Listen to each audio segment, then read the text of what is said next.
जम्मू कश्मीर हुकूमत ने एक बड़े फैसले के तहत श्रीनगर के पांथा चौक इलाके में 25 कनाल ज़मीन श्री अमरनाथ श्राइन बोर्ड को 40 साल के लिए लीज पर देने का फैसला किया है, जिसके लिए बोर्ड को फी कनाल सालाना 10 रुपये किराया अदा करना होगा और सालाना 40 कनाल के लिए महज 250 रुपये अदा करना होंगे। इस अराजी पर श्राइन बोर्ड यात्रियों के लिए रिहाइश के लिए यात्री निवास और दफ्तर तामीर करेगा। प्रिंसिपल सेक्रेटरी शैलेन काबरा की जानिब से जारी हुक्मनामे में 14 अगस्त को हुई इंतज़ामी काउंसिल की मीटिंग का हवाला दिया गया, जिसमें इस ज़मीन को 40 साल के लिए लीज पर देने का फैसला किया गया है। वाज़ेर रवां साल 6 अगस्त को ही एलजी मनोज सिन्हा ने अमरनाथ श्राइन बोर्ड के दफ्तर और यात्री निवास का संग बुनियाद भी रखा था।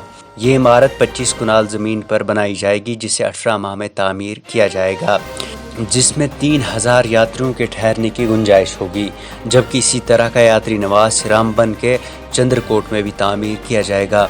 वाज़ेर जुलाई 2008 में इसी तरह के फैसले में तब की पीडीपी और कांग्रेस की इत्तेहादी सरकार ने अमरनाथ श्राइन बोर्ड को गांदरबल में 800 कनाल ज़मीन मुंतकिल की थी। ताहम पूरे कश्मीर में इसके खिलाफ कई माह तक एहतजाजी मुजाहरे किए गए और बिलाखिर तब के वज़ीर आला गुलाम नबी आज़ाद को इस्तीफ़ा देना पड़ा और गवर्नर एन वोहरा ने ज़मीन की मुंतकिली के फैसले को मनसूख किया। Bureau report AIN Urdu.